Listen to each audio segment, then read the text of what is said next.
Hello everyone, and welcome back to The Sojourning Writer.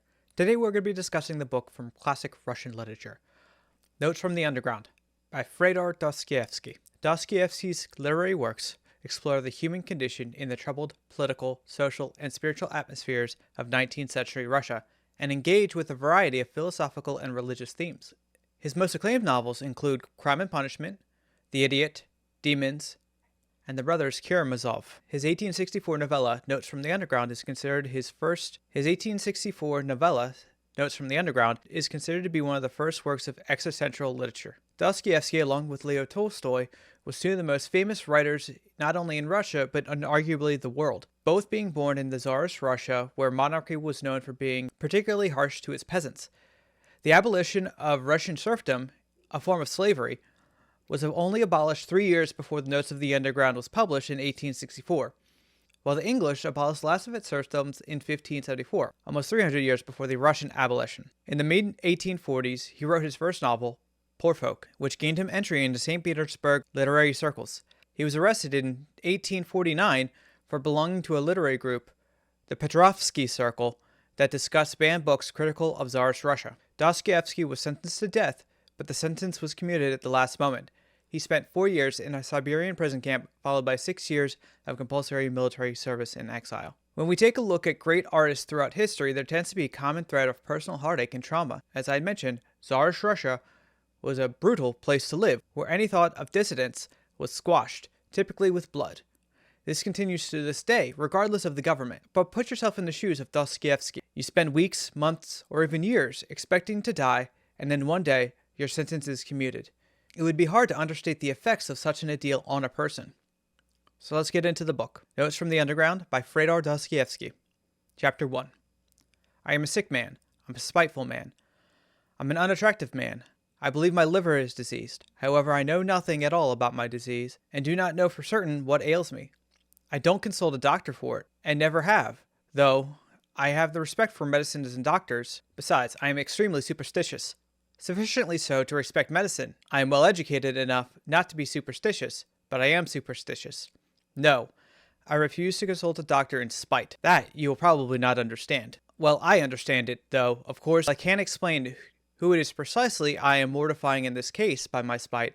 I am perfectly well aware that I cannot pay out the doctors by not consulting them. I know better than anyone that by all this I am only injuring myself and no one else, but still, if I don't consult a doctor, it is from spite. My liver is bad. Well, let it get worse. Here we have the description of the main character from his own perspective. The one thing that stuck out to me was the fact that this was a man of contradictions. So it's not a bad thing, but a good thing.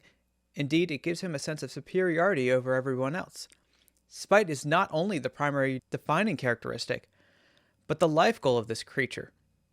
Going so far as to say he will take satisfaction from his own suffering because it allows him to cause others to suffer along with him.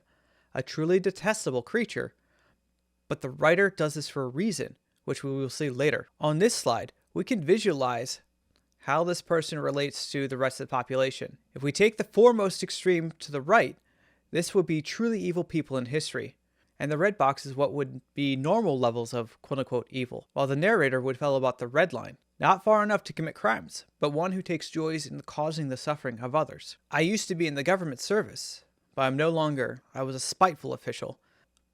I was rude and took pleasure in being so. I did not take bribes, you see, so I was bound to find a recompense for that, at least. A poor jest, but I will not scratch it out. I wrote it thinking it should sound very witty, but now I have seen for myself that I only wanted to show off in a despicable way. I will not scratch it out on purpose. When petitioners used to come for information to the table which I sat, I used to grind my teeth at them and felt intense enjoyment when I succeeded in making anybody unhappy. I almost did succeed. For the most part, they were all timid people. Of course, they were petitioners. But of the uppish ones, there were one officer in particular I could not endure. He simply would not be humble and clanked his sword in a disgusting way. There's a term for this type of person. Bureaucratic personality disorder. Well, it's not an official diagnosis. The term stems from this book. But the thing is, this type of person can be found in varying degrees of bureaucratic positions. And while not everybody who is a bureaucrat has this personality, the power offered by these positions are a draw for those who do have this personality. Do you know, gentlemen, what was the chief point of my spite? Why, the whole point, the real thing of it, lay in fact that continually, even in the moment of its acutest spleen, I was inwardly conscious of the shame that I was not only a spiteful, but even an embittered man, that I was simply scaring sparrows at random and amusing myself by it. While the narrator isn't somebody with strength or power in the actual sense to cause harm, he is one who enjoys causing harm to suffering to those he can, whether or not he can actually do anything beyond annoying them. It was not only that I could not become spiteful, did not know how to become anything, neither spiteful nor kind, neither rascal nor an honest man, neither hero or insect. Now I am living out my life in my corner, taunting myself with spiteful and useless consolation that an intelligent man cannot become anything seriously. It is only the fool that becomes anything. Here he's talking about the foolishness of even trying to become better, that the greatest one could become is nothing, neither high nor low. That because he's an intelligent man, he knows that it is impossible to overcome your own shortcomings. What he is really doing is using his own self-described intelligence as an excuse not to overcome the person he truly hates, himself. To live longer than 40 years is bad manners, vulgar, immoral. Who does live beyond living 40? Answer that sincerely and honestly, and I will tell you who do, fools and worthless fellows. Later on, he will say how he will live beyond 40, which he currently is, because he will do so because he's much better than everybody else. What can a decent man speak of with most pleasure? Answer, of himself. Well, so will I speak about myself. Every word of this first chapter is dripping with self-loathing, dipped in arrogance, and wrapped in pseudo-intellectualism. Because he has kept himself from the world, his arrogance is unspoiled, pure in its own self-conceit. But it is exactly because of this the writer is able to point out the flaws of a utopian ideal that is discussed later in the book. The narrator is written in such a way that if we spend any time out in the real world, we will come across such people, some like in manner, and some in more. Chapter 2. But yet I am firmly persuaded that a great deal of consciousness, every sort of consciousness, in fact, is a disease. Here again, we have pseudo-intellectualism in the form of attacking consciousness. This is the same form as edgy teens talking about how their life is hard, and that to live is suffering. While for a teen, it's born of their own ignorance. The narrator has put some time and thought into it, but because he lacks socialization, which would tarnish his own arrogance, he misses the truth of consciousness and the joys of it. I was ashamed. Even now, perhaps I am ashamed. I got to the point of feeling a sort of secret, abnormal, despicable enjoyment in returning home to my corner on some disgusting Petersburg night, acutely conscious that that day I had committed a loathsome action again, that what was done could never be undone, and secretly, inwardly gnawing at myself for it, tearing and consuming myself till at last the bitterness turned into a sort of shameful, accursed sweetness, and at last into positive, real enjoyment. This portion of the text is particularly pungent. When I was younger, I got a level of satisfaction in reveling in self-pity. Thinking up situations where I was the victim gave me some level of pleasure, but as I grow up, I fight that urge, because reveling in such does nothing but keep me from becoming the best version of myself. I would bet that everybody growing up has something that they have to overcome. That part of ourselves we don't like, a shadow side of our personalities. To prevent it from overtaking us is by accepting them as part of ourselves. It will remove the power it has over us. Chapter 3. For 40 years together, you will remember for its injuries, down to the smallest, most ignominious detail, and that every time will add, of itself, details more ignominious, spiteful, teasing, and tormenting itself with its own imagination. It will itself be ashamed of its imagination, but yet it will recall it all. It will go over and over every detail. It will invent unheard things against itself, pretending that those things might happen, and will forgive nothing. What people tend to forget when we go through heartache and trauma is the power of forgiveness. The idea of giving up on hating those who have caused us harms is disgusting in our minds. But until we give up on that hate, we allow that person to continue to harm us in our own thoughts. But just because we forgive them does not mean we trust them. It is possible to forgive them and never interact again. I would go so far to say that the person you forgive shouldn't even know you have forgiven them, because forgiveness is not about them, it's about you. Chapter 4. Ha ha ha! You'll find enjoyment in toothache next, you cry with a laugh. Well, even in a toothache there's enjoyment, I answer. I had a toothache for a whole month. I know there is. In that case, of course, People are not spiteful in silence, but moan. But they are not candid moans. They are malignant moans. The malignancy is the whole point. The enjoyment of the sufferer finds expression in those moans. If he did not feel enjoyment in them, he would not moan. For example, gentlemen, and I will develop it. Here again, the narrator is showing how he uses his own suffering to cause the suffering of others. Chapter 7. Take North America. The Eternal Union. Take the farce of Schleswig, Holstein. And what is it that civilization softens in us? The only gain of civilization is for mankind is the greater capacity for a variety of sensations, and absolutely nothing more. And through the development of this many-sidedness, man may come to find enjoyment in bloodshed. In later chapters, the writer begins to pull apart the idea of utopianism. From the perspective of someone outside the normal day-to-day and full of his own inconsistencies, he can see the inconsistencies that we, as a society, are either ignoring or are ignorant of. When things go well, the small things are easily forgotten.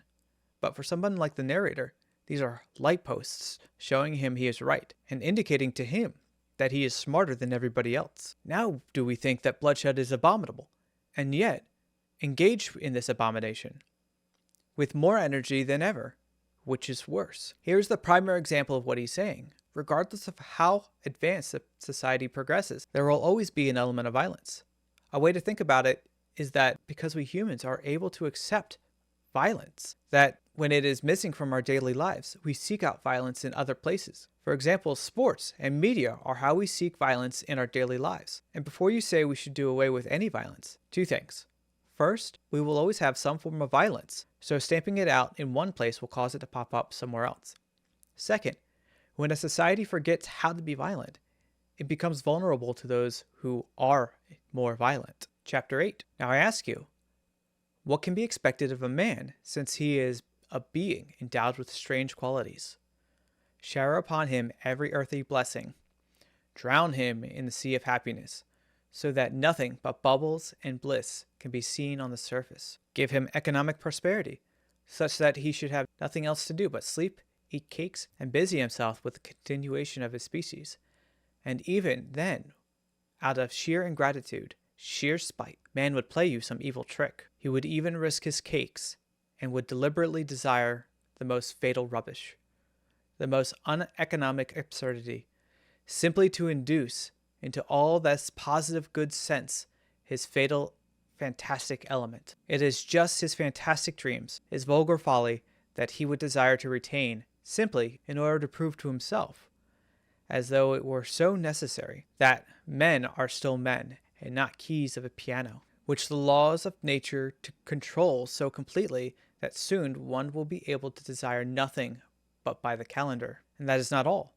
Even if man were really nothing but a piano key, even if this was proved to him by natural science and mathematics, even then he would not become reasonable, but would purposely do something perverse out of simple ingratitude, simply to gain his point. If he does not find the means, he will contrive destruction and chaos, will contrive sufferings of all sorts, only to gain his point. He will launch a curse upon the world, and only as a man can curse. It is his privilege, the primary distinction between him and other animals. May be by his curse alone he will attain his object, that is, convince himself that he is a man and not a piano key. If you say all of this too can be calculated and tabulated, chaos and darkness and curses, so that mere possibility of calculating it all beforehand will stop it all, and reason would reassert itself, then men would purposely go mad in order to be rid of reason and gain his point. To sum up, regardless if it is tyranny or utopia, people will yearn to break free, even if it ends up hurting the person trying to break free. This is the very reason why striving for utopia is foolish, not even to mention what history has taught us about how many have always seemed to die when countries try. In the end, our villains and antagonists are in our story for a reason. In the cause of the unnamed narrator, he shows the flaw in utopian thinking. This is because we can both see elements in ourselves as well as those we come across in our daily lives. This is because we can both see elements of ourselves in the narrator as well as others we come across in our daily lives. I only pulled from the first half of the book, so go check out the rest for yourself. While it can be a bit of a challenging read, it is well worth it. For most readers, it should only be a few hours of reading. but it is, in a word, brilliant. You can find a free copy on Project Gutenberg.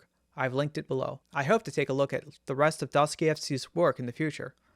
As always, I will be linking the resources I've used in the description below. If you have any questions, comments, concerns, or thoughts, please share them in the comment section below. Until next time. I am a poor, wayfaring stranger. I'm traveling through this world of woe. Yet there's no sickness, toil, nor danger in that bright land to which I go.